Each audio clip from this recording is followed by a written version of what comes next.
achei muito interessante a palestra. Eu sou realmente suspeita, porque eu sou o maior fã do Rudy desde que ela era pequeno, eu sempre muito decidido, né? Sempre focado no que ele desejava, sempre foi um líder comunitário, desde que esteve na Vaiandava os movimentos juvenis, e daí para frente, sempre se engajando na comunidade em vários aspectos, né, da liderança comunitária. Então, fico muito satisfeita. Olha, é muito enriquecedor saber as atividades do Keren Kayemet e entender que Keren Kayemet não é só plantar árvore. Eles fazem muito mais coisas para Israel do que só plantar árvore. Diria que das coisas que eles fazem, a menor delas é plantar árvore. Foi muito glorificante aprender isso e é muito legal vir na Bnei Brit, sempre dá para aprender mais alguma coisa.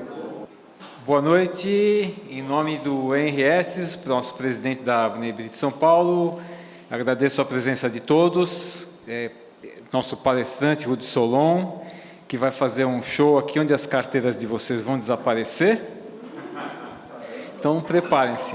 E para começar, então, em nome da Bnei Brit, agradeço novamente a todos e vamos aproveitar a noite de hoje e o Alex vai ler a mini bio do nosso desaparecedor de carteiras. Boa noite. O Rudy Solon é um ilusionista, comunicador, presidente do KKL Brasil, mágico e ator, e pesquisa a ilusão como fenômeno comunicativo.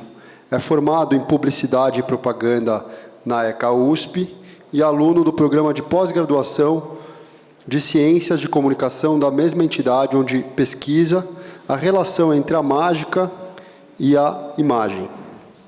Recentemente, abandonou uma carreira corporativa na área de tecnologia e hoje atua como ilusionista, consultor e palestrante nas áreas de comunicação, criatividade, educação em eventos nacionais e internacionais.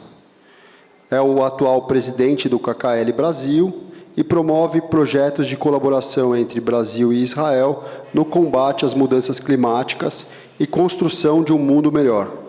Traz para a mágica um estilo jovem, moderno e interativo que une ilusionismo, tecnologia e storytelling. Muito bem-vindo, com você, Rudy. Vou fazer só uma pequena perguntinha para você esclarecer para a gente qual a diferença entre o mágico e o ilusionista. E você vai apresentar a KKL também, né? Então vou dar a palavra para eles, só que vocês, por favor, desliguem, por favor, seus celulares, senão eles também vão desaparecer junto com as carteiras. Boa noite. Obrigado. Eu sempre falo para as pessoas antes, eu sou do mundo do show business, então eu só sei começar quando é uma entrada triunfal. Então eu vou pedir a ajuda de vocês, e aí a gente já muda toda a energia da sala juntos.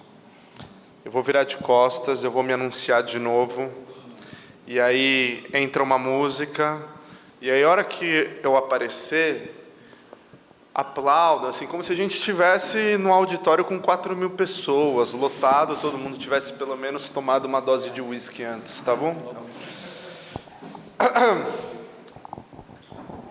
Vamos ver se eu ainda sei fazer isso.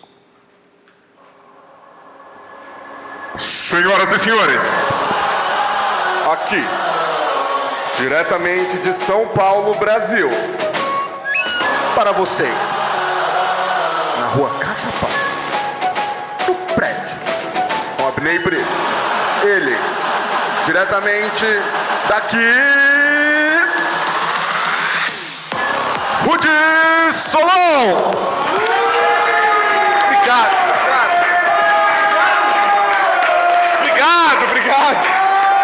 É isso, essa energia! Muito bem!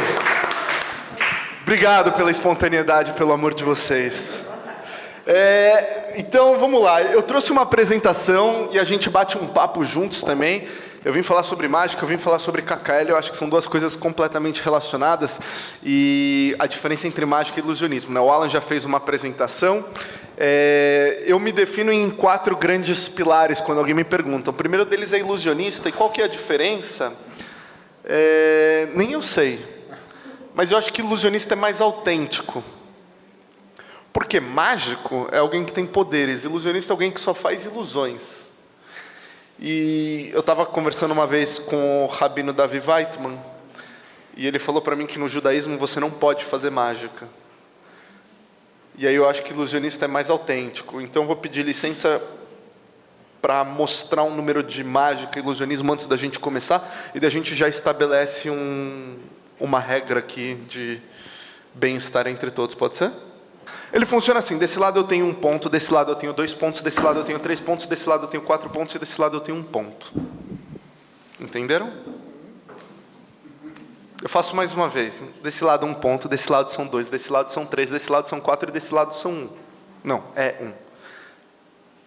E alguns de vocês já começaram a questionar a veracidade do que eu estou mostrando.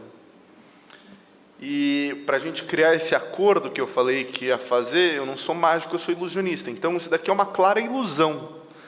O cérebro de vocês está enganando vocês mesmos. Eu não estou fazendo nada de especial. Eu só estou ocultando um ponto. Então quando eu falo que eu tenho 1, eu estou mentindo. Quer profissão mais honesta que essa? Eu falei para vocês, eu sou ilusionista, eu vou iludir vocês, eu estou iludindo mesmo. Eu falo que tem 1, eu mostro 1, mas eu tenho 2. E a mesma coisa acontece quando eu falo que tenho 3. O cérebro de vocês, como está acostumado com essa imagem por causa do dado, do dominó, ele completa a imagem que existem 3, mesmo não existindo 3. E a mesma coisa acontece aqui, do outro lado. Quando eu falo que eu tenho 2, na verdade eu tenho 3. E eu tenho 4. Ou seja, um ponto oculta o outro, e vocês olhando completam essa imagem mentalmente e não acompanham a cena. Agora, existe um desafio. Agora que vocês sabem essa mágica, se eu for mostrar de novo, esse é o grande problema dos mágicos, porque as pessoas começam a perguntar. Tá, e aí, tem 3? Aí eu geralmente faço assim, eu tiro a mão e eu mostro que tem 3. E o mesmo pode acontecer do outro lado, quando alguém chega e questiona vocês. Tem? Sim, tem realmente 4. E por que não 5? Ou até mesmo 6 pontos? E se isso começa a ficar confuso, um teste de visão pode ajudar. Se vocês conseguem ler as letras pequenas, quer dizer que está tudo bem. Mas então esse é o lado que eu falei da honestidade, sobre dizer que ilusionista é isso. Essa é a grande diferença entre o ilusionista e o mágico. Eu falei que eu ia enganar vocês, eu tentei explicar e continuo enganando. Então esse é um lado. Eu trabalho com comunicação, eu estudo a mágica como um fenômeno de comunicação, e eu sou consultor em estratégia e comunicação também, e sou ativista no KKL. Então essa é a minha introdução básica, e aí queria escutar de vocês, senão eu tenho também alguns slides para contar sobre o KKL. Eu quero perguntar, então, uma pergunta que eu faço para todo mundo. Vocês já viram isso daqui, provavelmente. Ó. Conhecem? É um instrumento, até eu mandei uma foto para um amigo meu, ele falou, é vintage. Muita gente acha que isso daqui é o Keren Kayemet LeIsrael. Nós somos fazedores de cofrinhos. E tem uma memória afetiva, né? Nas escolas judaicas a gente tinha os cofrinhos na sala de aula. Então, se eu puder inverter o papel, eu vou fazer uma pergunta para todos vocês. O que faz o Keren Kayemet LeIsrael? Eu ia falar a mesma coisa. Preserva a natureza, recuperando árvores quando tem queima de incêndios de Israel, que não são muito infrequentes. E a gente também soube recentemente que aqui no Brasil também planta árvores em algumas praças também. Tem cerimônias, acho Tu Bishvat, desculpa. Vocês fazem o plantio aqui, é bem documentado. Mas acho que está guardando mais alguma coisa para falar. Vamos ver, ninguém aqui captou aqui. Eu recebi um bannerzinho pelo WhatsApp que vai ter uma viagem do Keren Kayemet em novembro. Sim. E vai ser um tour que vai ser feito com várias coisas do Keren Kayemet. Eu não lembro de cabeça, claro, mas eu sei que não é só esse negócio de plantar árvore, coisa assim. Tem outras atividades que eles fazem lá em Israel. Estou muito feliz em escutar que essa mensagem chegou. Ótimo. Marcelo, obrigado pelo trabalho, deu certo. O Joseph vai ganhar uma muda de árvore. Uma latinha. Eu vou contar para vocês um pouco do que a gente faz, e daí eu acho que depois a gente pode expandir essa conversa. Então, para mim, o melhor definidor do que o KKL faz é esse símbolo aqui, né? Ele tem 3 cores e uma árvore. A árvore que vocês falaram é uma ótima bandeira. Desde a criação, nós já plantamos mais de 240 milhões de árvores em Israel. Israel é o único país que termina o ano com mais árvores do que começou. Parte desse trabalho está aí destacado. Mas as 3 cores, elas definem no azul. Esse é fácil. Água. Ou seja, Israel é um país que tem um problema histórico de água. A gente está falando do deserto. E ainda assim, é o país que mais reutiliza água no mundo. Verde é a natureza. Ou, como colocamos agora, o combate às mudanças climáticas. Então, as matas, né, o plantio como um todo, mas também olhar para a energia verde. Já vou dar mais uns exemplos para vocês. E o marrom é a nossa essência, onde a organização nasceu. É a terra.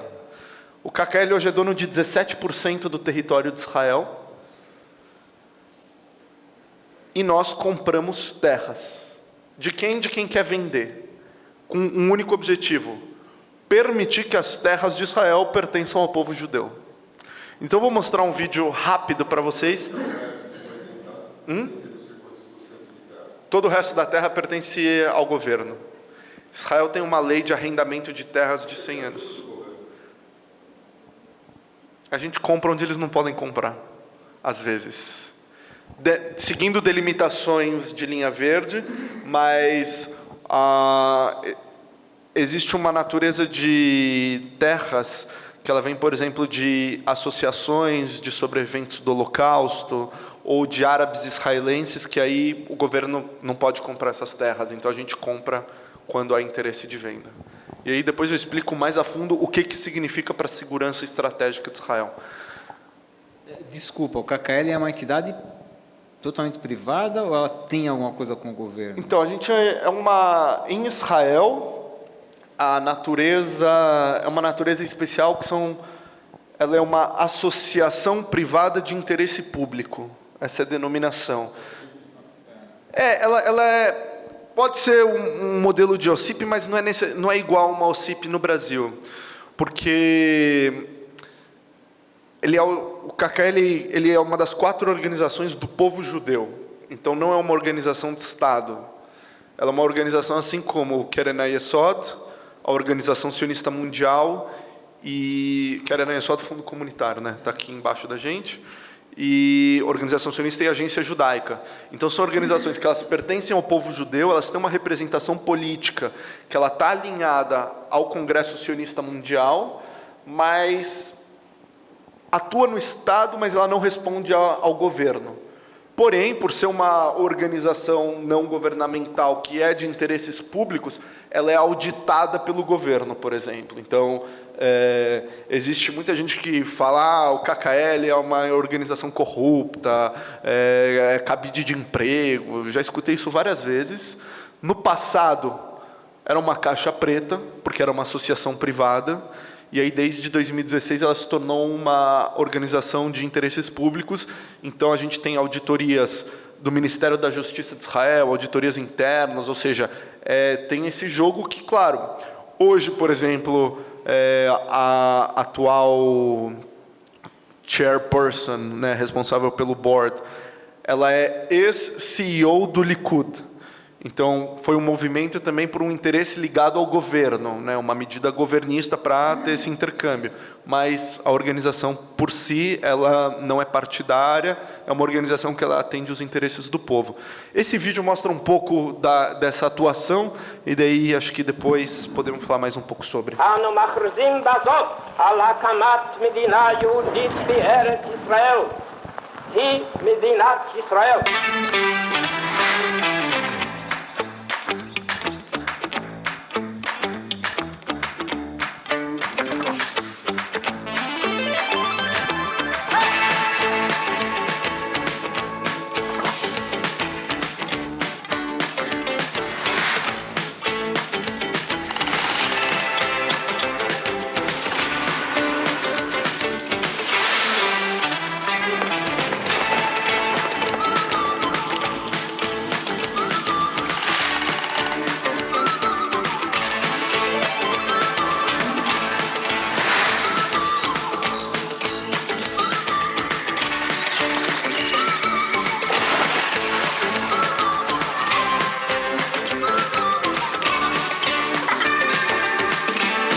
Esse é um videozinho que a gente fez para celebrar os 75 anos de Israel, e eu gosto dele porque ele mostra um pouco dessa multidimensão do KKL, né? E muita gente tem esse histórico, planta árvores. Sim, plantamos muitas árvores. Inclusive, é um ótimo presente para quem tem assim um bar mitzvah, um casamento, dê uma árvore em Israel. Hoje é o dia da árvore, nada mais poderoso do que a gente celebrar plantando, desenvolvendo o Estado, doando bosques, enfim, mas vai muito além disso, né? De alguns históricos pessoais, a gente tem essa viagem que vai acontecer, que também é um espaço para conhecer mais dessa multidimensão que tem Israel, mas o vídeo ele traz, por exemplo, casas de excelência do KKL na periferia.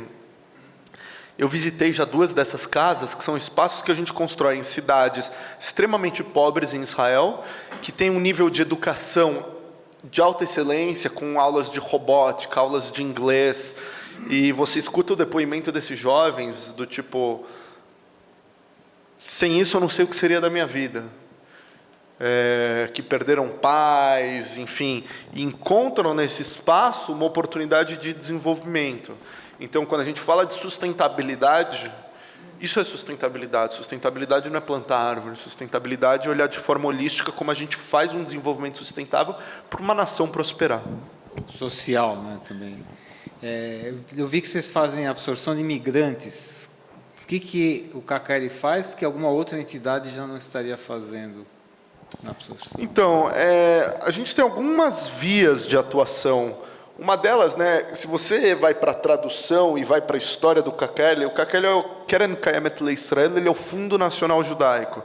Então, ele nasce com o objetivo, em 1901, para comprar terras. Foi uma decisão no 5º Congresso Sionista, né? Tinha lá um sujeito inspirado, Tzvi Herman Shapira, que ele falou, legal tudo que vocês estão falando, né? Herzl falava tanto do sonho, não adianta você ter um sonho sem começar a trabalhar por ele. Então, começou esse movimento de arrecadação. Em 1906, surge o Pushki, o cofrinho, que isso daqui, para mim, é um grande símbolo de que todo mundo faz parte dessa construção. Hoje, né, é lindo, eu falo, é um elemento vintage. Se ele está lotado de moedas, o máximo que a gente consegue extrair de um desses é R$180, mais ou menos. Então, assim, se você pensa dolarizado, shekel, não vai ser a logística para produzir, trazer, é maior. Mais complicada. Mas é um símbolo que todo mundo fez parte dessa construção, e todo mundo pode fazer parte dessa construção. Então, quando a gente fala de absorção de imigrantes, por exemplo, quando está tendo essa guerra, por exemplo, Rússia e Ucrânia, existiu uma migração muito grande para Israel, de refugiados. Em especial, teve um orfanato do Chabad, da cidade de Jitomir, na Ucrânia, que teve uma migração muito forte e que foi apoiada pelo Keren Hayesod, inclusive uma doação muito grande do Brasil para pagar os aviões que levaram essas crianças para Israel, mas elas chegaram em Israel e nós, como parceiros dessa, né, como uma das principais organizações nacionais interessadas nisso, nós recebemos todas essas crianças num centro educacional chamado Nesharim, que fica próximo a Jerusalém, que ele é uma espécie de um acampamento, mas ele tem várias cabanas, e foi um espaço onde a gente conseguiu absorver todas essas crianças, promover atividades de inclusão, ensino da língua hebraica, então, com o Morim do KKL participando, a gente fez toda a logística de poder levar eles, né, os mais velhos, para Yeshivot, em Kfar Chabad, Malé Adumim, enfim, consegui fazer toda essa logística, e eles ficaram com a gente em torno de 8 meses, então, até conseguir dar um novo lar para essas famílias. Então, esse é um exemplo de um projeto de absorção de imigrantes para ajudar, claro, sempre atuando, cooperado com as outras organizações nacionais. Vocês cobrem, às vezes, o que o outro não consegue falar. Tá. Eu queria perguntar para você, e dizer para todo mundo que as perguntas estão abertas, para todo mundo que quiser participar. Tá? Eu queria perguntar, trazendo aqui um pouco para o Brasil. A gente tem, lá em Israel, você já contou um pouco para a gente sobre a quantidade de árvores que foram plantadas. Queria que você me dissesse um pouco sobre a preocupação, por exemplo, com a Amazônia, ou com aqui em São Paulo, que a gente tem problema de de falta de árvores também em algumas regiões da cidade. Queria que você contasse um pouco para a gente como o trabalho que é feito por aqui também. Ótima pergunta. E como eu sou mágico e mentalista, eu já sabia que ela vinha, por isso o próximo slide ele pergunta para vocês. KKL existe há mais de 120 anos, né? Eu falei para vocês que foi fundado em 1901. E no judaísmo sempre falam até os 120, até os 120. E aí eu assumi essa bucha sem saber o que acontece depois dos 120. E é isso que a gente começou a se perguntar, como a gente monta os próximos 120 anos? E, para mim, uma bandeira central que eu tenho trazido é o que eu falo de Tikkun minhação, né? Então, como a gente olha para o princípio judaico, que a gente tem um dever de reparar o mundo e coloca isso em prática. Isso daqui é um vídeo que eu vou mostrar para vocês de um projeto que a gente fez há 1 ano no Parque Estadual do Jaraguá, em parceria com a Federação Israelita e o Consulado de Israel em São Paulo, em um objetivo de que não adianta a gente passar o tempo falando precisamos salvar a natureza, e tem que sujar a mão de terra. Vídeo rápido também, eu sou da comunicação, eu adoro vídeo, desculpa, se ficar chato, me avise.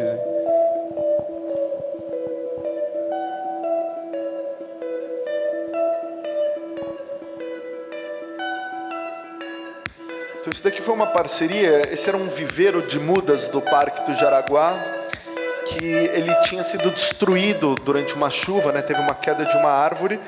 A importância dele é que a gente consegue aproximar a sociedade, né, pessoa física, pessoas jurídicas, das unidades de conservação, das áreas protegidas, tanto federais, estaduais e municipais. Israel, uma terra desértica que hoje convertimos em um oásis Essa é a nossa diretora de América Latina. Exemplo para todo o mundo. Querem que Yemet líder mundial em sustentabilidade, luta, cambio climático.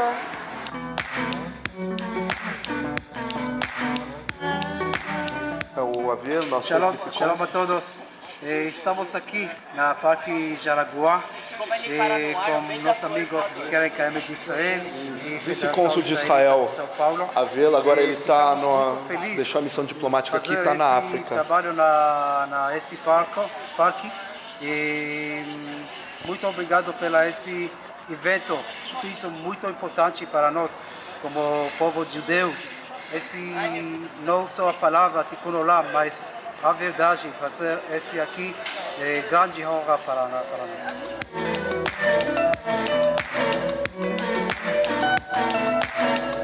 A gente também fez uma atividade de educação sobre coleta de sementes, como é esse processo,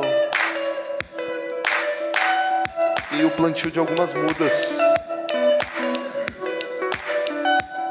Quem não conhece o Parque do Jaraguá, venha para cá, que é muito lindo, e acompanhe a Seu gente Dux, nas meu redes sociais ex-presidente, querido amigo, para vocês poderem ver o nosso trabalho, participar e fazer o que a gente chama de Tikkun Olam, que é criar um mundo melhor, um mundo mais justo e um mundo mais sustentável.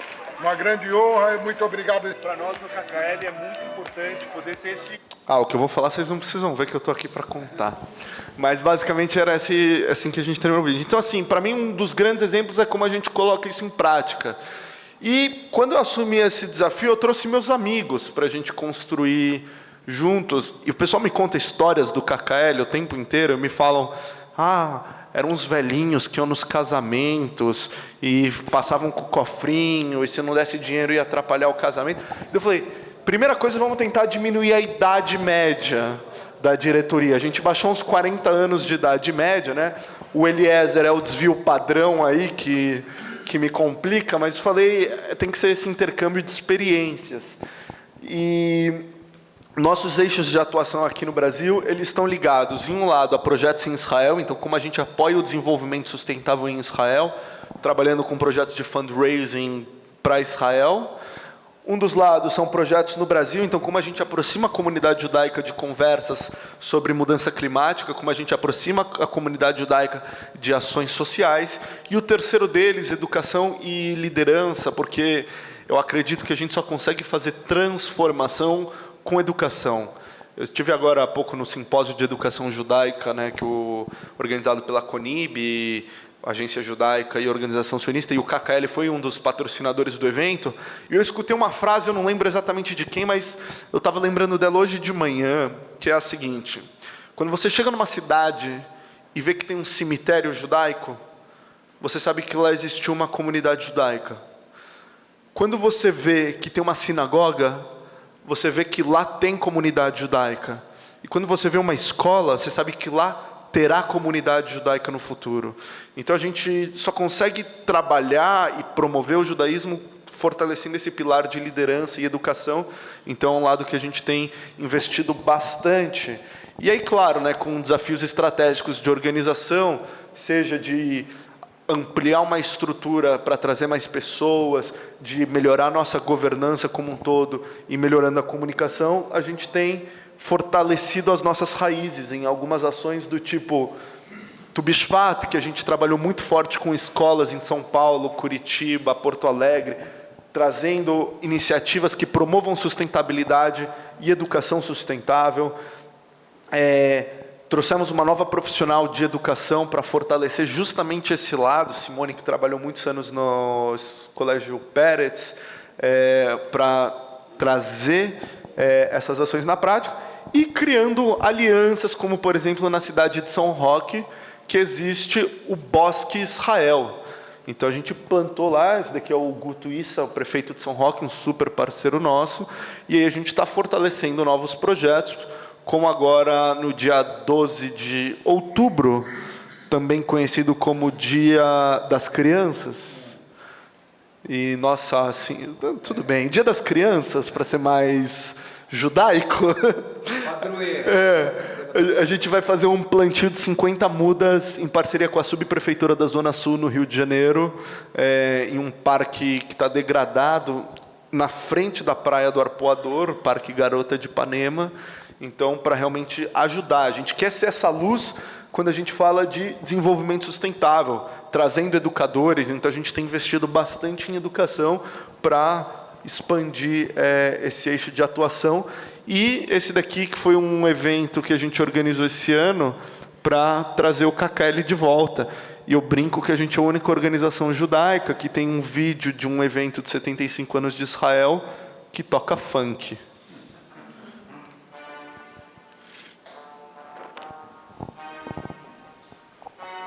Para esta noite especial, convidamos ao palco o ator brasileiro Dan Stuba. Uma honra e uma alegria para mim estar hoje com vocês, viu? No judaísmo, sempre ensinam pra gente que é até os 120 anos, né? A gente tá, e aí, quando você faz 122, o que que faz? E por isso que é tão importante pra gente estar aqui, celebrando Israel com inovação. É trazer o judaísmo aqui para dentro, é florescer e fazer com que nossos jovens estejam cada vez mais presentes.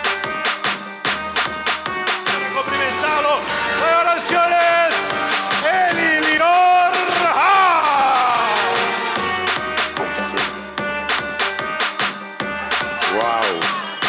Wow, thank you very much. Thank you very much. I love you. First time here, and I don't want to leave. I want to stay here. The fourth season of Fauda, that just released a few months ago, was in 66 countries top 10. 66, it was number 5 in the world. Don't be afraid. We have the power. We are Jewish. We're not supposed to be afraid of anyone. E esse é o primeiro dos eventos de uma nova era do KKL, uma era ágil, ligada à sustentabilidade, ligada à Amazônia, fazendo intercâmbio entre tecnologia de Israel e Brasil.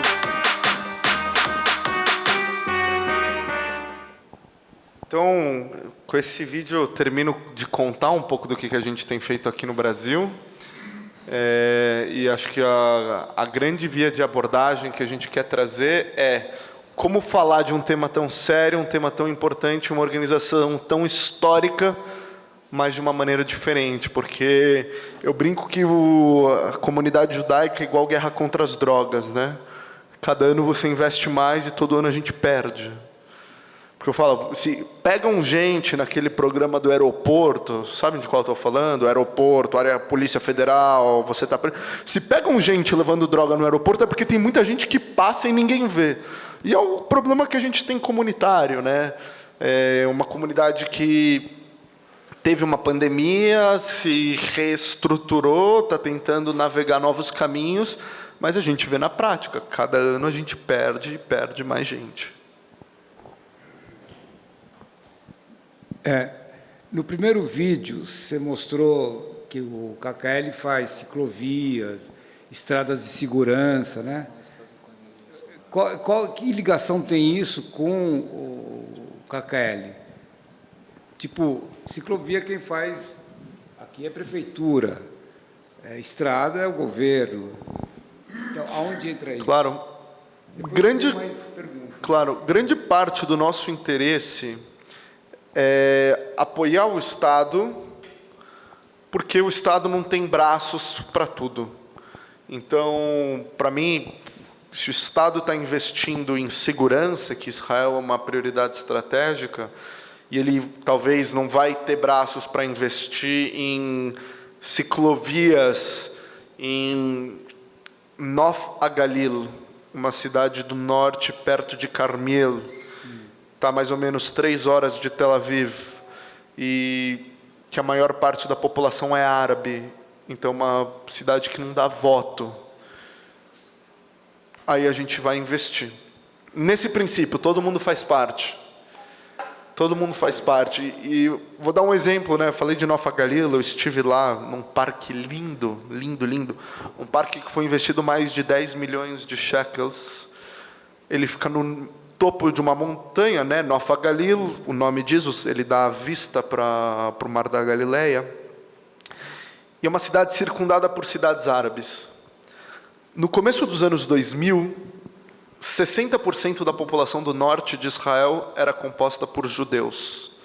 Hoje a gente vê, né, saiu agora o censo, 76% da população israelense é judaica.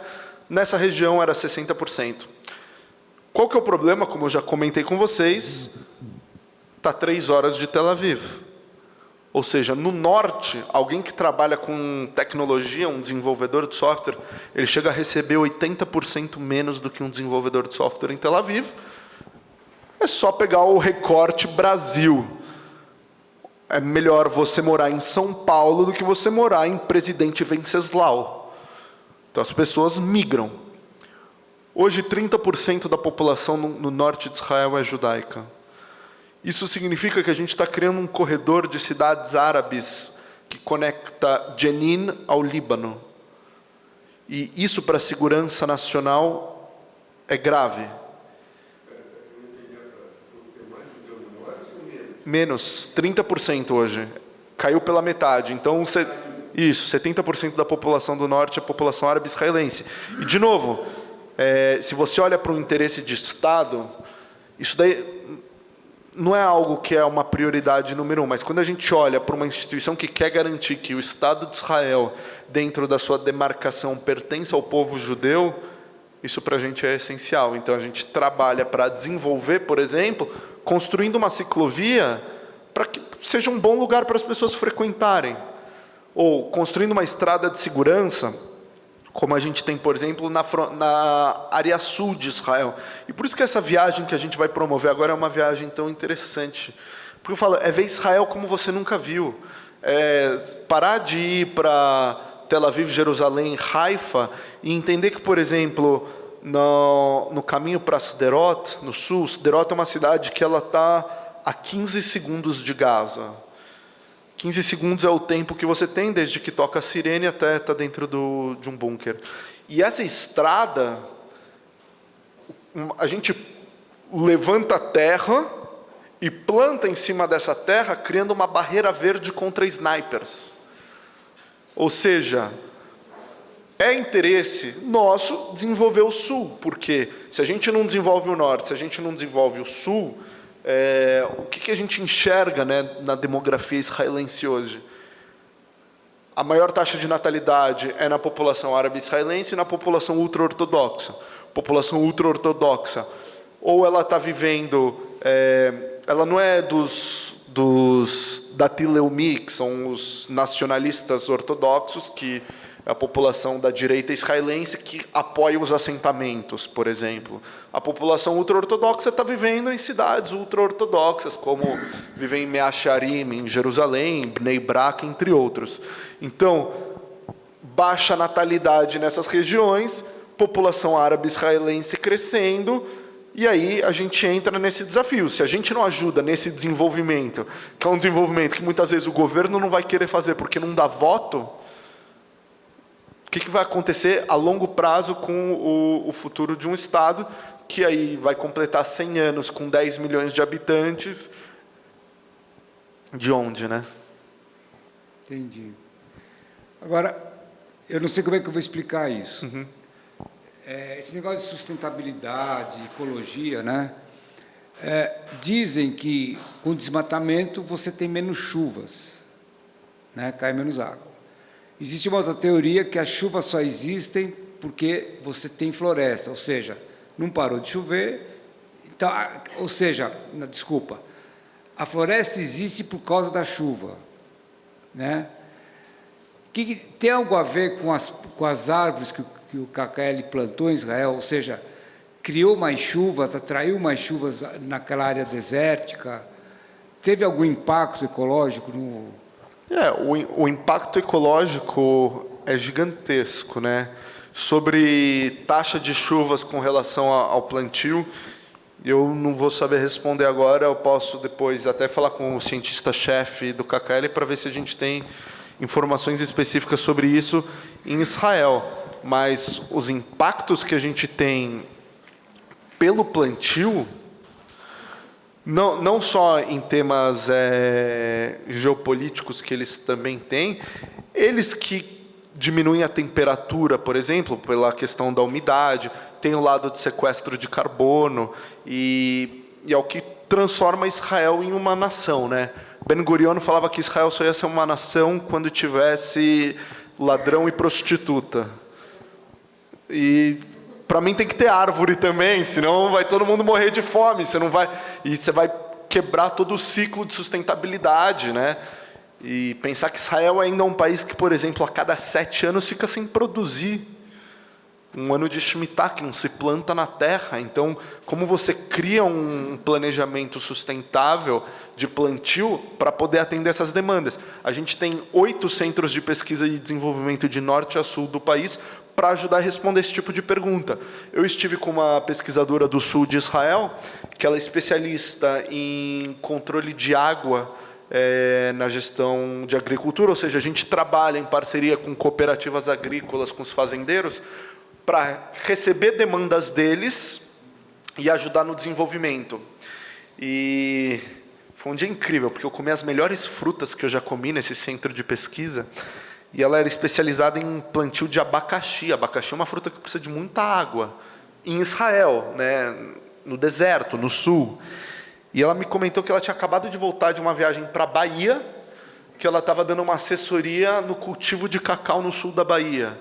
Ou seja, é parte disso, do que a gente tem de know-how lá e como a gente exporta isso também para o mundo. Esse é um dos nossos lados, eixos de atuação, quando a gente fala de sustentabilidade aqui em Israel. Boa noite. Meu nome é Lia Bergman. Eu acho que o KKL e Israel são um exemplo imenso para o Brasil, onde existe muito pouca conscientização sobre a importância da água, sobre a importância da floresta, por que manter a floresta de pé, por que não derrubar, enfim. E existe muita gente também falando que tudo isso é balela, que não é nada disso, enfim. E tem todo um trabalho muito grande a ser realizado no Brasil. Então, a minha pergunta é, como nós podemos ajudar o KKL? Em relação a Israel, eu acho que todo mundo tem uma ideia. Agora, em relação ao Brasil, eu gostaria também de falar que a Benebrita enfrenta desafios similares, porque está completando 90 anos no Brasil, e agora até os 120, né, como fazer, e 180 no mundo. Então, como chegar aos 200, enfim. E essa renovação geracional também está acontecendo na Benebrit. Nós temos aqui o vice-presidente da Benebrit Brasil, nós temos a futura presidente da Benebrit de São Paulo, nós temos diretores de várias comissões aqui presentes, e cada uma dessas comissões reúne, pode ser 100 pessoas, 50 pessoas, 40 pessoas, enfim, são grupos de trabalho que estão afinados com os interesses do judaísmo, e eu acho que o KKL tem tudo a ver com isso. Então, como a Benebrit pode aprender com o KKL e como a gente pode ajudar. Você falou, por exemplo, em São Roque, e me chamou a atenção, porque eu tive agora, de 7 a 10 de setembro, num retiro feminino interreligioso, em São Roque, onde existe uma ecovila, e eu ouvi falar que tem um monge tibetano me falou que tem um bosque de Israel em São Roque.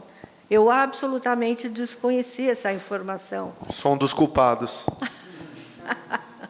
Então, assim, como fazer, por exemplo, para o pessoal dessa ecovila, que é sempre frequentada, especialmente por mulheres, mas, em geral, é frequentada por grupos não judeus, que eles conheçam esse bosque, que isso faça parte da programação dos eventos, quer dizer, como estreitar essa ponte, já que as duas coisas estão lá, em São Roque, que é uma coisa pequenininha. Enfim, e acho que a gente tem inúmeros outros exemplos, de como dialogar e como construir juntos. Perfeito. Para mim, os desafios-chave são os que eu apresentei rapidamente para vocês no slide que mostravam engrenagens. A gente tem um desafio de pessoas, a gente tem um desafio de comunicação e a gente tem um desafio de gestão. E comunidade judaica como um todo, eu falei dessa luta que a gente perde, e agora, em Rosh Hashanah, eu coordeno um núcleo de segurança dentro da CONIB, e como parte dos meus trabalhos, eu estava apoiando a operação de segurança da comunidade judaica em São Paulo, então eu passei por algumas sinagogas. O que é interessante, porque eu começo fazendo o Shema Israel numa sinagoga reformista, depois eu vou para uma outra ortodoxa para Amidá, depois eu faço a leitura da Torá no Chabad, e isso é divertido, Eu vejo o que está acontecendo e os movimentos. E a gente tem sinagogas, especialmente em Higienópolis, com a mesma linha religiosa, uma aqui e outra aqui. E tudo bem, isso é da natureza judaica, O judeu cai na ilha deserta, ele vai construir 2 sinagogas, aqui ele frequenta e aqui ele nunca vai pisar. Mas nessa lógica, eu acho que a chave dos nossos problemas é que a gente não cria alianças. A gente não cria alianças e a gente tem uma disputa de ego. E aí todo mundo quer falar, eu fiz isso. E eu tenho um princípio no KKL, que a gente não faz projetos sozinhos. Todos os nossos projetos a gente constrói a 4 mãos. Então, por exemplo, a gente está falando sobre água, a gente batalhou agora para reeditar um livro chamado Faça-se Água, de um escritor americano, Seth Siegel. Ele era um advogado americano, criou basicamente marcas e patentes numa época que ninguém falava sobre isso, vendeu o escritório dele por bilhões e virou um filântropo interessado em água, e ele escreveu esse livro sobre água em Israel. Esse livro ele já foi produzido em português pela editora da PUC, está esgotado e a gente está rodando mais uma edição desse livro, mas para fins não comerciais. A gente vai distribuir todos os exemplares. Poderia fazer esse projeto sozinho? Poderia. Mas, para mim, quem está fazendo um excelente trabalho de advocacy para Israel, usando livros, é o Stand With Us, que, por exemplo, já tem vários livros que eles publicaram. Falei com o André e a gente está rodando esse projeto em parceria, porque eles têm os contatos das bibliotecas, enfim, a gente ganha forças fazendo junto. Estamos com um projeto agora para a escola chamado Cacalapis. A gente está colocando em escolas judaicas e não judaicas um lápis semente no modelo de mercado honesto. Então você tem uma caixa de acrílico na escola com um lápis. Esse lápis ele custa R$5. A criança pode depositar esse dinheiro na caixinha ou ela pode mandar um QR Code para os pais fazerem um Pix. E ela pode pegar o lápis sem pagar também. Mas a gente fala que esse lápis ele custa R$5 porque R$2,40 pagam o lápis, R$2,60 é uma doação para um projeto da escola. Esse lápis semente, depois que ele é usado, ele pode ser plantado. Você aponta, ele vira uma sementinha e você planta ele. Então, assim, é um projeto que a gente só constrói a quatro mãos com as escolas. E essa é uma coisa que a gente escuta muito das escolas judaicas. Todos os dias batem aqui na porta e falam, queremos fazer um projeto com as escolas. E já vem com um projeto pronto. Não, a gente começa do zero. Quando a gente trouxe o Lior Haas para o Brasil, eu fiz questão de que na nossa área VIP tivessem diretores e professores das escolas judaicas. Porque a gente sempre fala que a gente valoriza a educação judaica, e aí quando vai ter algum evento, quando que convidam os professores e os educadores? Isso não acontece. Então, eu acho que é importante a gente trabalhar em parceria e entender onde estão esses compassos, onde a gente pode se fortalecer em pessoas, onde a gente pode se fortalecer em comunicação e onde a gente pode se fortalecer em gestão. Tem um projeto que a gente começou a participar, mas depois tivemos que sair, chamado Yala, que ele é organizado pela Fundação Arimax, junto com o Instituto Golden Tree, que tem o objetivo de profissionalização da gestão das instituições judaicas, de como a gente consegue trazer mais transparência, como a gente consegue melhorar a governança, né? Eles trabalham com a Fomenta, que é um instituto focado em desenvolvimento do terceiro setor. Então, para mim, enquanto a gente não trabalha para profissionalizar as nossas ações, enquanto a gente não trabalha para fortalecer as nossas alianças, a gente vai ver o que eu vi nesse final de semana. 10 pessoas numa sinagoga aqui, 4 pessoas na sinagoga ali, que eles não completam minyan para começar a reza, porque eles não podem sair, atravessar a rua e chegar na outra. Então, se a gente não junta forças, e a gente está cada vez mais setorizando, porque esse é de esquerda, porque esse é de direita, porque esse é ortodoxo, porque esse é reformista, esse eu não como, esse tem um selo disso. Se a gente não cria ponte, se a gente não cria espaço para diálogo, nada vai acontecer. Para mim, essa é minha grande bandeira no KKL, é sempre trabalhar em parceria e pregar por essa coexistência, que é uma natureza mágica, né? Todo mundo tem que se divertir. Se não está todo mundo se divertindo e dando risada, não é mágica. Nós temos visto uma intensificação dos incêndios em Israel e no mundo, inclusive, Canadá, Estados Unidos, que acabam por devastar as florestas e todo esse plantio e todo esse trabalho árduo que é construído através aí dos tempos e de décadas e de muito esforço. O KKL ele tem alguma atuação no sentido da prevenção em relação a essa questão e também no momento posterior, no que tange a reconstrução e ao cultivo, o recultivo da terra e do reflorestamento, fauna e flora? Sara, essa é uma das nossas principais vias de atuação. E de formas até um pouco heterodoxas. A gente usa cabras para combater incêndio. Por quê? Como que o incêndio ele se alastra? No solo, né? Pega a vegetação. Então, você coloca cabra para comer o mato que está lá, você está prevenindo. Outras formas que a gente tem de atuação agora no combate a incêndio. Eu fui para Israel em outubro e vi o nosso novo projeto de combate a incêndio. Eu voltei para o Brasil, 2 semanas depois eu estava embarcado na Amazônia, num projeto que eu tinha lá de desenvolvimento sustentável, e eu encontrei uma funcionária, né, da Secretaria de Estado do Meio Ambiente que ia encontrar a gente, e ela chegou atrasada, toda suada. A gente falou, mas o que aconteceu? Está tudo bem? Ela falou, eu estava combatendo um incêndio aqui na Amazônia.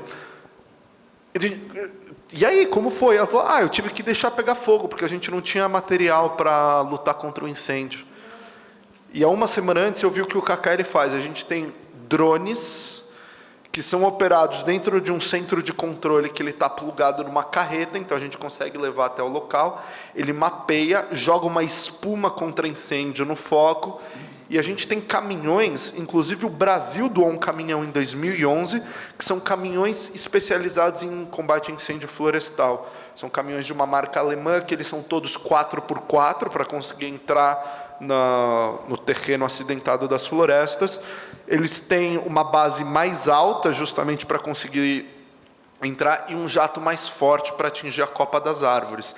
Então, a gente tem algumas torres de observação, eu subi em uma delas, é surpreendente, onde fica um bombeiro lá em cima, próximo à fronteira de Gaza, por exemplo, para lutar contra incêndios que podem ter uma natureza terrorista, com binóculo. E lá ele consegue ver, começou um incêndio ali, aciona drone, aciona avião, aciona os caminhões de bombeiro para combater. E, posteriormente, a gente faz todo o projeto de readequação do solo, que na maior parte das vezes, quando você tem um princípio de incêndio, o solo, por si só, ele já consegue se reconstituir, mas tem casos que a gente leva também os nossos especialistas para fazer esse cuidado. Então, é uma das nossas principais zonas de atuação.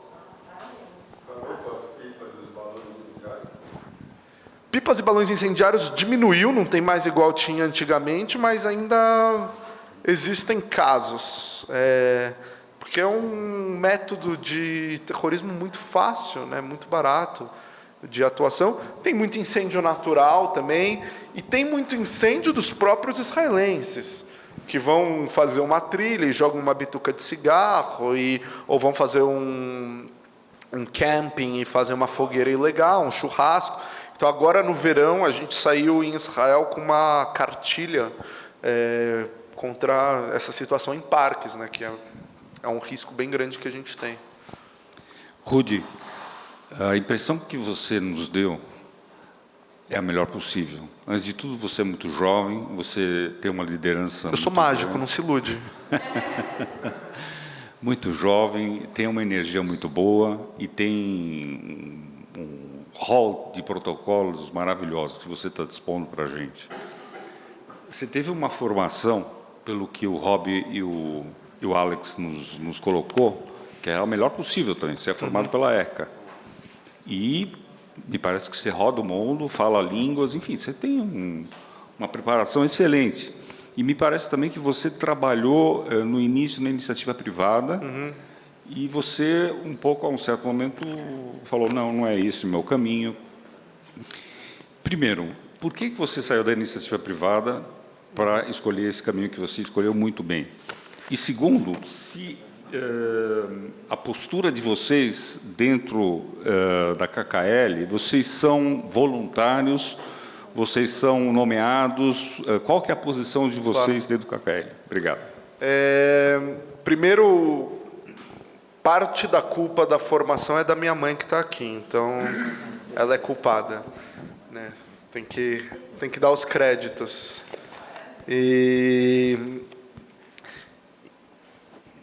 Primeiro, sobre o KKL, eu sou voluntário, assim como todo o nosso conselho, todos os diretores. Hoje nós temos 3 profissionais atuando,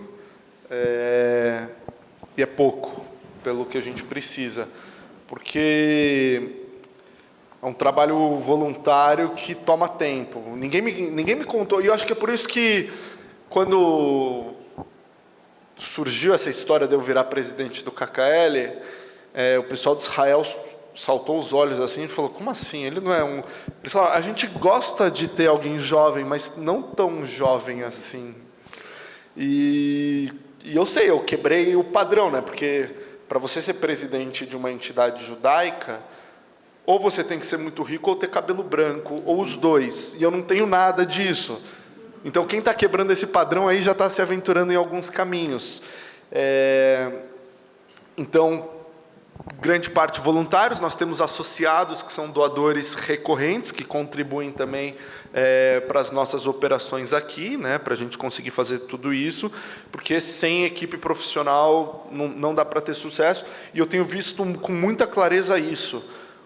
O problema de muitas instituições da comunidade judaica é que elas nunca conseguiram profissionalizar do jeito que se devia a operação.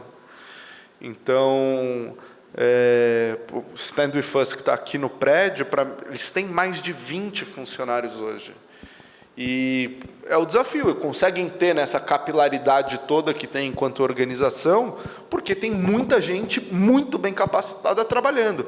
E a Débora Chamar, que é a minha vice-presidente, que é diretora de educação do Stand With Us, ela fala para mim, né? As minhas amigas falam, para de brincar de movimento juvenil, vai trabalhar de verdade. Eu falo, mas olha o que eu estou fazendo. A gente teve uma reunião essa semana com a Secretaria de Educação para introduzir o currículo para falar sobre antissemitismo e holocausto nas escolas do Brasil, de São Paulo. Então, assim, se a gente não tem gente muito capacitada, dedicando alma a isso, a gente não vai ter resultados. Então, para mim é isso. A gente tem um lado de voluntários, mas é essencial ter bons profissionais. E bons profissionais custam caro. Então, esse é um grande desafio que se tem. E o meu caminho nessa escolha profissional de deixar... Eu não deixei, eu só percebi que o caminho da mágica sempre foi o meu caminho, né? Todas as tomadas de decisão que eu tive de formação, enfim, eu só fui estudar publicidade por causa da mágica. Eu só fui aprender a falar outras línguas porque eu queria ler os livros de mágica, né? E quando eu dou palestra para jovens, eu dei para todos os alunos do ensino médio do Liesing no Rio esse ano, dei agora uma palestra no projeto de jovens universitários da Unibis. Eu falo, a minha dica número 1 é ter um projeto. E para mim a mágica sempre foi o projeto. Se você não tem clareza de onde você está e onde você quer chegar, ou qual que é a sua energia vital, as coisas não dão certo. Para mim, no KKL, eu coloquei ali, a gente tem 3 grandes pilares. Projetos em Israel, projetos de sustentabilidade no Brasil, educação e liderança. Se alguém me fala, vamos fazer um projeto de arrecadação de cestas básicas para o residencial de idosos, não vou fazer. É importante? É importante, mas isso não está dentro dos meus pilares do meu projeto de atuação. E isso é o que eu acho que, às vezes, organizações se perdem também, não tem clareza. Agora, tem cheiro verde na história e, deixa eu participar dessa conversa. E, então, acho que tanto institucionalmente a visão que eu dou para a organização e no meu universo pessoal. Eu falo, olha, é importante que todo mundo tenha clareza disso. O Rudy fala sobre sustentabilidade, ele fala sobre educação, ele fala sobre comunicação e ele fala sobre mágica. Essas são as minhas bandeiras e tudo que eu faço na vida tem que estar adequado a isso. Quando eu percebi que o universo corporativo não estava mais cabendo nesse ecossistema, fugi. E depois dá para voltar também, né? Ninguém assina contratos com demônios, sei lá, sempre dá para dar os seus caminhos. E o que eu gosto da mágica é que ela me dá autonomia de escolher e poder ter os melhores clientes do mundo. Rudy, eu queria perguntar para você, por favor, pensem em outras perguntas a seguida, a respeito do Shalom Brasil. Não está aqui na nossa apresentação, mas eu sei que você tem uma experiência com o Shalom Brasil. Eu quero saber, conta um pouco para a gente como é que tem sido, desde quando que você está e como tem sido apresentar esse programa, como que isso agrega também com a relação com o KKL, com a mágica também, se existe alguma relação? É uma boa pergunta. Eu estou apresentando o Shalom Brasil há um pouquinho mais de 4 anos. E o Marcel, né, que é o diretor do programa, ele sempre brinca falando, cara, se não passou no Shalom Brasil, não existiu na comunidade, né? E o programa já está aí com 30 anos, né, de estrada. E eu acho que, para mim, no lado pessoal, quando eu falo, né, para mim as coisas para fazerem sentido, elas têm que estar alinhadas a esses propósitos todos que eu falei. Primeiro que o Shalom Brasil me criou uma seita de fãs, que eu sou parado no shopping Iguatemi pelas avós dos meus amigos para me falarem que me viram no programa. Então isso eu acho muito legal. Falam, nossa, você é mais alto do que eu imaginava. Então, gera um certo reconhecimento, que é um espaço que dentro desse projeto comunitário que eu tenho com o KKL é positivo. E para o meu desenvolvimento pessoal enquanto comunicador foi gigantesco. Eu lembro a primeira vez, né? Quem nunca leu um teleprompter na vida, ou não está acostumado a trabalhar em fundo verde, se choca. E para mim virou natural, é toda semana isso. Então, hoje para mim, quando fala assim, liga uma câmera, vamos, assim, eu não tenho problema nenhum. O Shalom Brasil me tornou um fã de câmera, que para mim é muito natural. E aí vem pandemia. Mágicos, como vocês devem imaginar, sofreram na pandemia, né? O que a gente teve que fazer? Show de mágica virtual. É você e uma câmera. E eu fiz show virtual para 4.000 pessoas do outro lado. E eu brinquei com vocês aqui no começo, né? Botei música, esse grito. E pro mágico, nossa, eu fiz um show em Las Vegas, né? Você chega assim, 2.000 pessoas, mega produção de Las Vegas. Eu tinha um cara que era o cara responsável pelo meu microfone. O trabalho dele era assegurar que o meu microfone ia funcionar. Me prendeu, nunca me colocou um microfone tão bem na vida, assim, prendeu com fita aqui ali. Eu falei, esse é um especialista em pôr microfone. E aí você chega, aquele público, música alta, luzes, e você migra para um virtual que é você, na sua casa, que lá tem um monte de gente que você não vê, e é uma câmera. Então me ensinou a falar, olha para essa câmera e vê as 4.000 pessoas, e tenta fazer essa conexão. Então, para mim, isso foi um aprendizado gigantesco. E me trouxe essa naturalidade que é do tipo, precisava gravar um vídeo, liga aí a câmera, vai, vamos gravar. Mas o roteiro, que roteiro, vai, o que você quer que eu fale? Vamos fazer e pronto. Muito bom. Eu queria também aproveitar e perguntar só sobre a transição energética. Se você tem alguma, assim, na energia solar, na energia eólica, para o futuro do Brasil e para o futuro do mundo. Tem a questão do hidrogênio verde que tem vindo. Se o KKL tem alguma visão com relação a isso, se tem algo que você queira trazer para a gente sobre essa transição energética, né, de uma matriz insustentável, com emissão de carbono para a atmosfera, para uma matriz limpa, ótima pergunta, né? O tema da energia sustentável é o tema de ouro dos dias de hoje. O Brasil é um líder nessa história, né? Quando a gente olha, o Brasil desmadra, mas quando a gente fala sobre energia limpa, com as hidrelétricas, o Brasil está liderando a conversa há muito tempo, agora com os polos de energia eólica no Nordeste, principalmente, tem um movimento muito interessante. Em Israel, o KKL tem investido muito na área de pesquisa e desenvolvimento para olhar para discussões ligadas à matriz energética.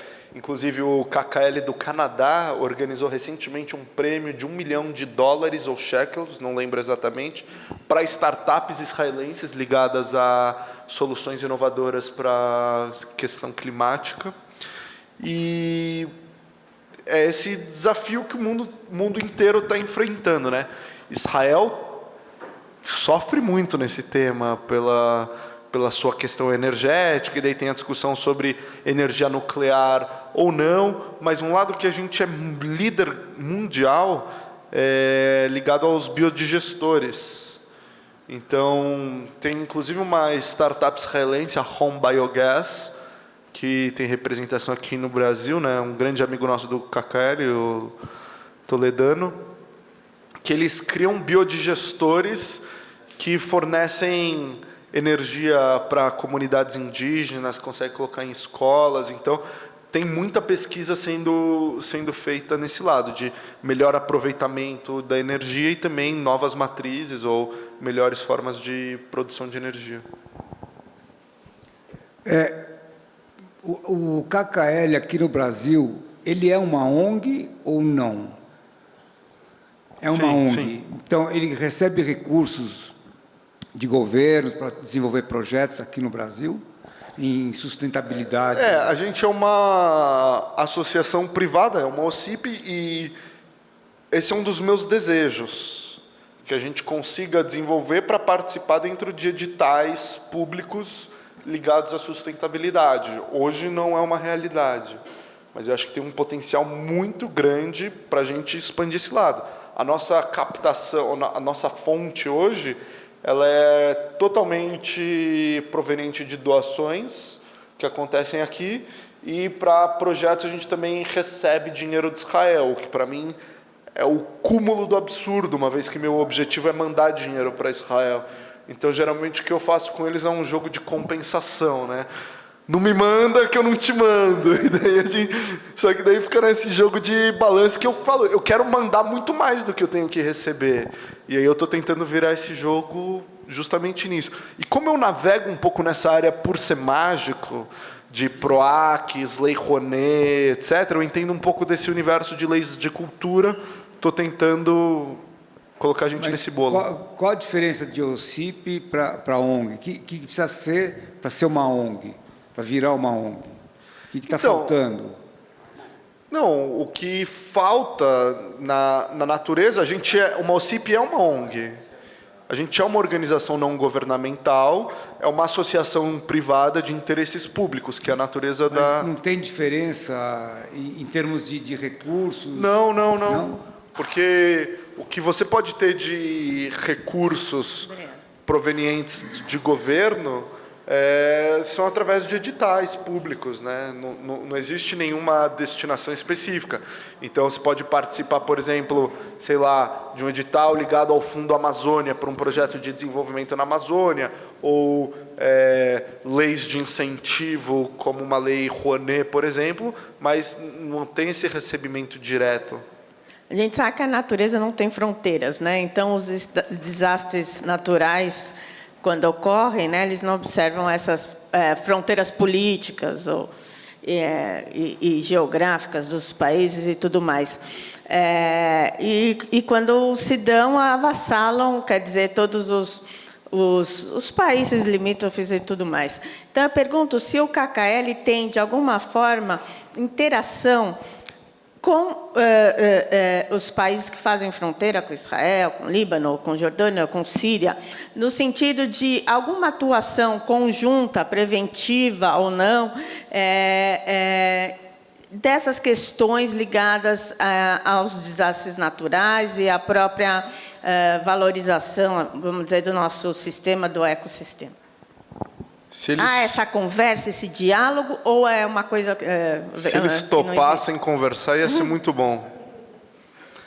Eu vi uma cena surpreendente. Eu fui num centro de observação no norte de Israel, na fronteira com o Líbano. E não precisa ser um especialista em geografia para entender onde está a fronteira. A hora que você para de ver árvores é o Líbano, enquanto você vê árvores é Israel. E existe esse interesse de cooperação, mas ele é uma das bases de briga geopolítica que tem na região. Mas, por exemplo, a gente acredita na sustentabilidade como uma forma de diálogo. Um dos grandes exemplos é o Chad, que é um país muçulmano na África, mas um país de maioria muçulmana, que não tinha relações diplomáticas com Israel. O KKL enviou especialistas para o Chad para ajudar justamente na questão de agricultura, combate à desertificação e na questão da água. E esse ano o Chad inaugurou sua embaixada em Israel, justamente a partir dessa colaboração no eixo de agricultura, né? Percebeu o poder que isso tem, porque e para a gente também é interessante, não só pelo lado geopolítico, mas por essa atuação sistêmica, né? É um país que está próximo, que se a gente não tem esse desenvolvimento, a gente vai sofrer. Um dos lugares mais lindos que eu já visitei do KKL é Agamona Hula, um parque de observação de pássaros no Vale do Ula. Isso fica para o norte também. Eu acho que, eu brinco que depois que eu conheci o pessoal do KKL, se um dia eu fizer aliar, eu vou morar no norte.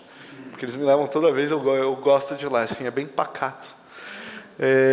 Mas esse parque, ele está bem próximo da fronteira com a Síria, e ele é um dos primeiros grandes projetos de infraestrutura que a gente fez, na drenagem dos pântanos lá. E no dia que eu fui, ele tinha 25 mil aves. E ele traz gente do mundo inteiro que vai para lá para observar pássaros, ornitologistas, pessoas especializadas em fazer fotografia de pássaros. É um parque gigantesco, que você pode andar de bicicleta, carrinhos de golfe, enfim. Pássaros diversos, lindos, é incrível. E por que ele tem tantos pássaros? Porque é uma zona migratória entre Europa e África. E Israel é o único polo verde entre Europa e África onde esses pássaros podem parar para tomar água. Então, assim, é surpreendente e seria do nosso interesse. E a gente tem atividades de mapeamento. Sim, atacam lá. Não, aí, cada loucura. Israel desenvolveu um sistema de lasers para tirar os pássaros da plantação. Então, utilizando câmeras com inteligência artificial, consegue detectar que são pássaros que estão na plantação e uma máquina direciona um laser e dispara um laser que não é nocivo à saúde, mas ele dá um susto no pássaro para ele voar. A gente chama que é um espantalho 3.0. Então, mas assim, você vê a natureza disso, pela falta de interesse na região, ou um movimento, né, que, claro, poderia ter mais cooperação. Pessoal, perguntas finais. A gente tem ainda o nosso Save the Date aqui para ler. E se alguém tiver mais alguma pergunta, senão a gente... Eu quero mostrar uma mágica, então. Vamos... Tá. Tudo bom? Tudo bem. Só complementando ali a pergunta da colega. Qual o seu nome? Desculpa. Alexandre Hertz. Vocês fazem algum trabalho com o pessoal do assentamento na Cisjordânia, ou comprar terras ali na Cisjordânia, ou não é não é um parceiro nosso que não quer a nossa colaboração? Assentamentos judaicos? Sim, assentamento judaico. A nossa linha de atuação compreende a delimitação de linha verde. Então, justamente para evitar problemas políticos. Qual que é a questão do KKL como um todo? É uma organização não governamental de interesse público. E a composição do conselho gestor é a composição do Congresso Sionista Mundial. Então, uma vez eu estava em Israel, né, e eles também ficam surpresos, tá todo mundo falando do Brasil, porque fala, tem um presidente jovem, estão fazendo várias coisas novas. E aí veio um cara do conselho conversar comigo, e daí depois eu falei, nossa, olha com quem eu conversei. E daí a pessoa virou para mim e falou, o quê? Com o nosso inimigo? Eu falei, como assim inimigo? A gente não está sentando todo mundo na mesma mesa para conversar? Então, por ser um interesse político, né, existem confrontos que muitas vezes são de ações que a gente vê na mídia que são suscitadas por um interesse político, que é o que a gente vê em São Paulo, né? O vereador XYZ pediu para a prefeitura fazer tal coisa e chamou a Globo para filmar, e daí depois fala, olha como a prefeitura está fazendo tal coisa. E tudo isso é uma batalha de interesses, mas é o desafio que nós, seres humanos, sempre teremos. Mas, em tese, não, né? Respeitando esses limites. Bom, vamos então para o número, para os encerramentos. Putz, um número de encerramento. Eu conversei com o diretor responsável pela área de fundraising internacional do KKL, e ele falou, e aí, você vai ajudar a gente a crescer a operação? Eu falei, eu sou mágico, então assim, de fazer dinheiro aparecer eu entendo. Mas a história é a seguinte, eu tenho R$100, R$200, R$300, R$400, R$500, R$600. O que acontece se eu tiro 100, 200, R$300?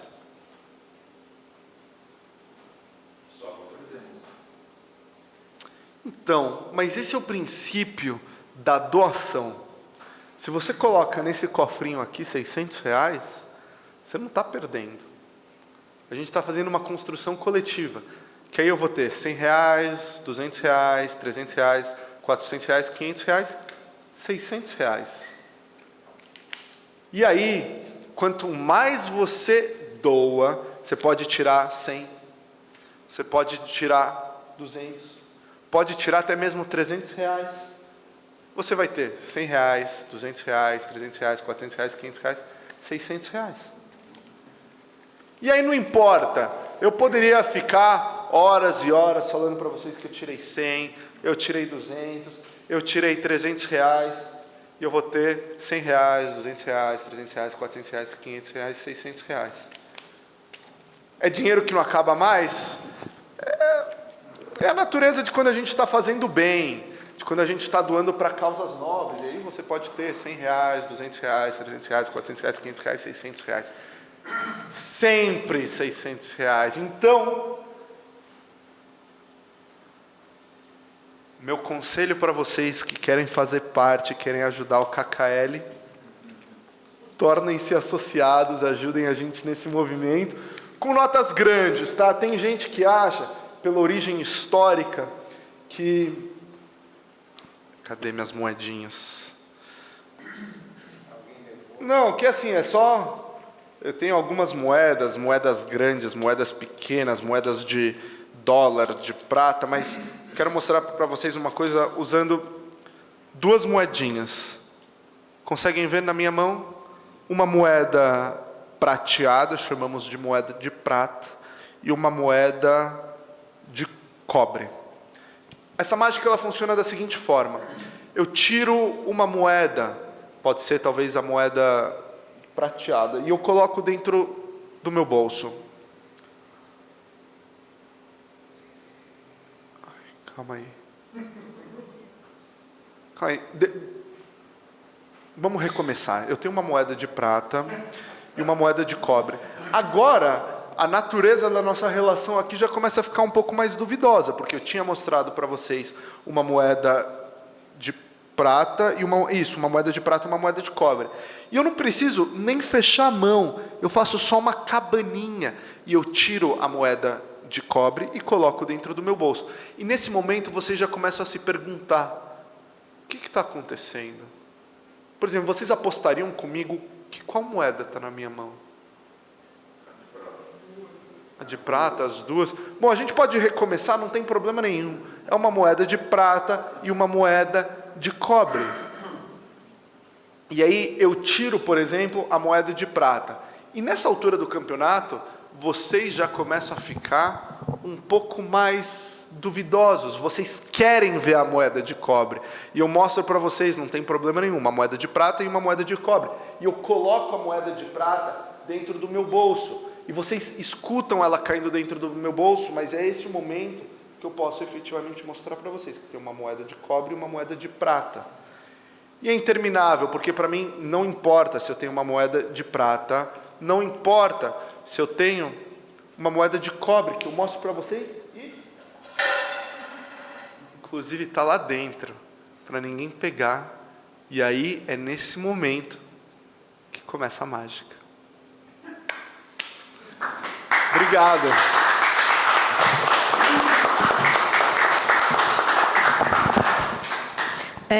Nós gostaríamos de... Save the date?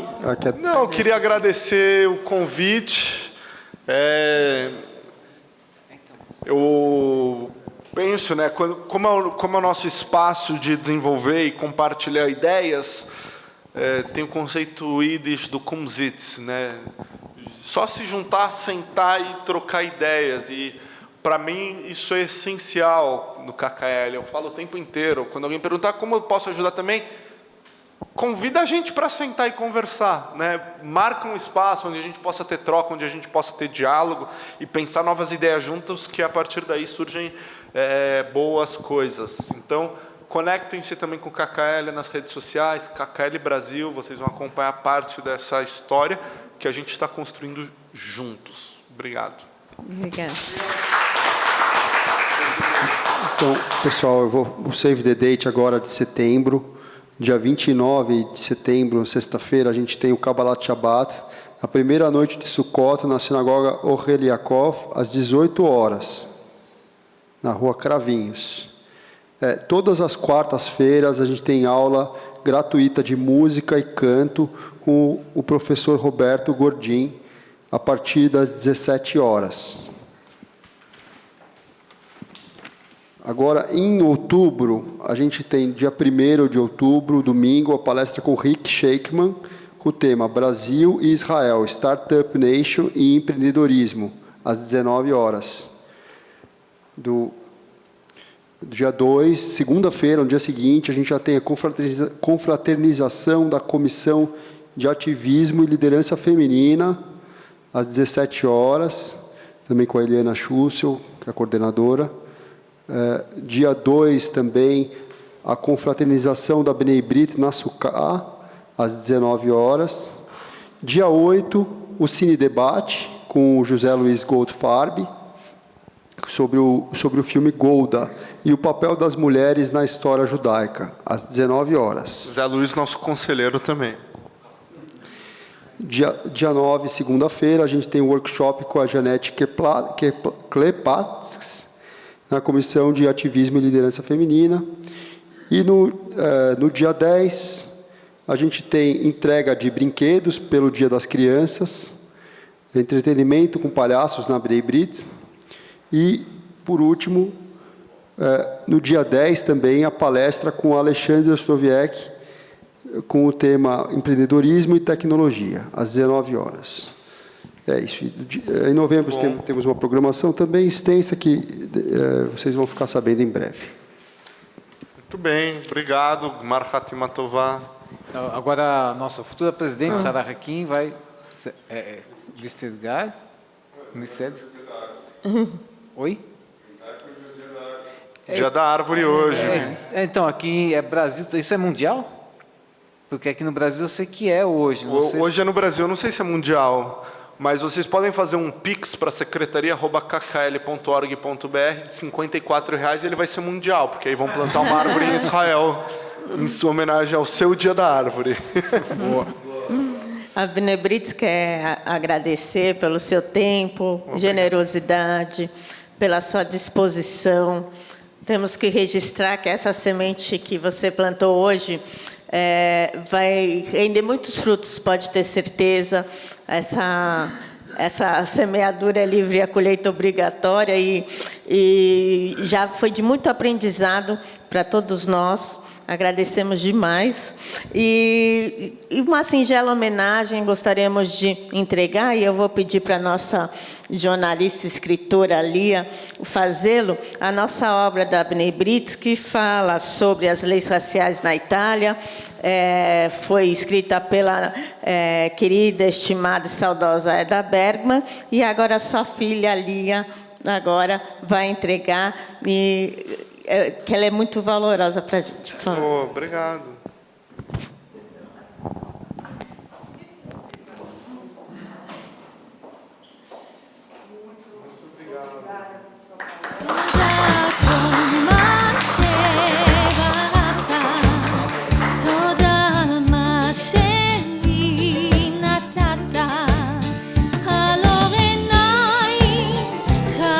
Snow